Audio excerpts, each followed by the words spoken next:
In a stunning and unprecedented move, President Donald Trump has reportedly instructed Education Secretary Linda McMahon to begin the process of dissolving the U.S. Department of Education through an executive order. According to sources familiar with the draft document, the move signals one of the most radical overhauls in American education policy in decades, but it is expected to face significant legal and legislative hurdles. A bold step toward education reform. The draft executive order directs McMahon to take every legally permissible step to close the Department of Education. However, because the department was created through congressional legislation, any attempt to dismantle it would require congressional approval. Experts predict that such a legislative effort would struggle to pass without securing at least 60 votes in the Senate. McMahon, during her confirmation hearing last month, acknowledged that the decision ultimately rests with Congress. "We'd like to do this right," she stated, emphasizing the need for proper legal procedures. The process certainly does require congressional action. Despite these legal barriers, the move represents a significant step toward fulfilling Trump's long-standing vision of returning education control to state governments. The draft order strongly advocates for decentralization, arguing that education policy should be dictated by states rather than a federal agency. The federal bureaucratic hold on education must end. The Department of Education's main functions can and should be returned to the states. The document reportedly states, Trump's education policy. A return to local control. President Trump has consistently criticized the federal government's involvement in education, arguing that state and local governments are better positioned to determine curriculum, teacher standards, and student assessment criteria. He has repeatedly suggested that the Department of Education has overstepped its bounds, implementing policies that do not reflect the needs of local communities. The experiment of controlling American education through federal programs and dollars, and the unaccountable bureaucrats those programs and dollars support, has failed our children, our teachers, and our families. The draft order reportedly declares, Trump's position aligns with conservative lawmakers and education advocates who believe that eliminating federal oversight would allow states to innovate and tailor education programs to their populations. Supporters argue that decentralization would increase school choice, promote competition, and allow for more responsive governance. The executive order also directs McMahon to ensure that all federal education funding aligns with both legal requirements and the administration's broader policy objectives. This could lead to significant changes in how federal grants and funding streams are allocated, particularly for programs targeting disadvantaged students. Pushback from education advocates and legal experts. The announcement has already drawn sharp criticism from education advocacy groups, civil rights organizations, and legal experts. Critics argue that dismantling the Department of Education could have dire consequences, particularly for students who rely on federal oversight and funding to ensure equal access to education.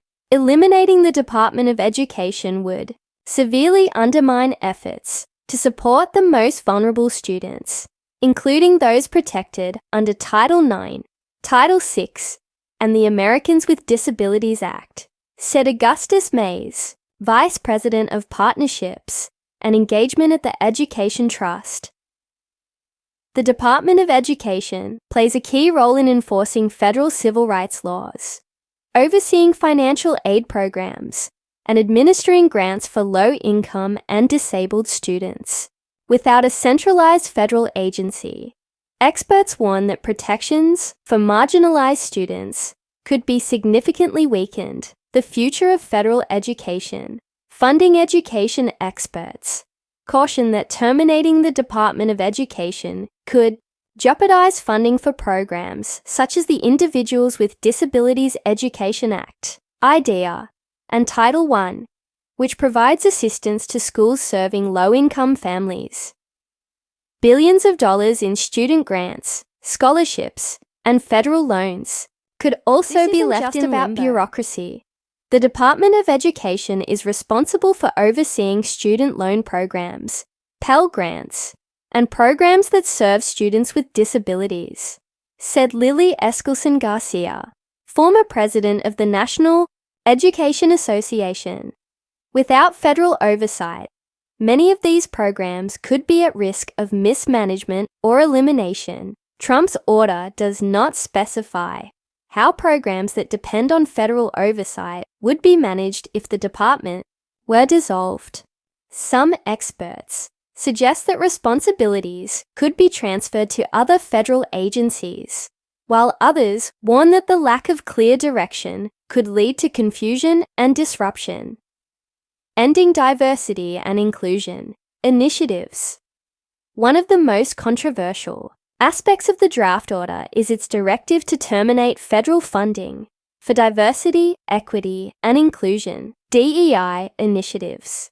The order claims that such programs promote race and sex-based discrimination, echoing broader conservative criticisms of DEI efforts in education and corporate America. The move comes just days after the Department of Education launched NDEI.gov, a website allowing individuals to report concerns about alleged discrimination in education policies. Trump's administration has positioned the elimination of DEI initiatives as a step toward ensuring that educational institutions prioritize merit-based standards over identity-based considerations. Opponents argue that this shift could lead to setbacks in achieving educational equity and inclusion, particularly for historically marginalized groups.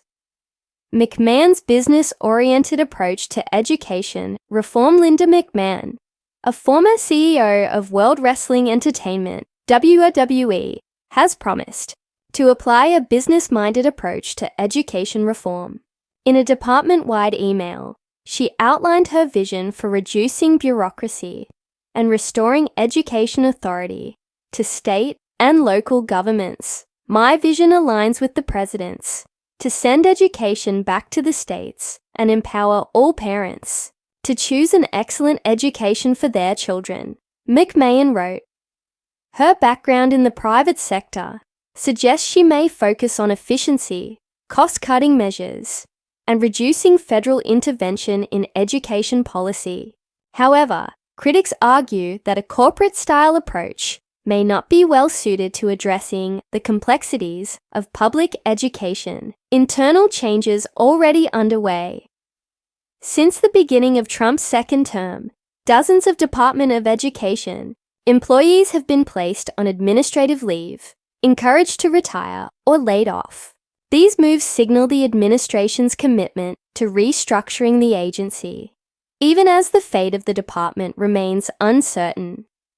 With the draft executive order circulating and public debate intensifying, the future of the Department of Education remains in flux. Legal experts anticipate a protracted battle, both in Congress and the courts, over the administration's ability to dismantle the agency. What's next? The legal and political challenges ahead. The road to eliminating the Department of Education is fraught with legal and political obstacles. While the executive order represents a clear statement of intent, it does not have the unilateral power to dissolve the department. Any attempt to do so would require a new congressional law repealing the Department of Education Organization Act of 1979, with Democrats and some moderate Republicans expressing strong opposition.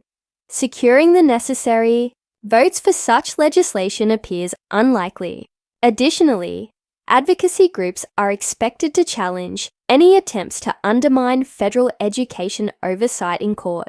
As the nation watches this unfolding battle, the stakes remain high for students, parents, teachers, and policymakers. Whether Trump succeeds in his quest to reshape American education, or whether the effort stalls amid political and legal resistance, will have lasting consequences for the future of education policy in the United States.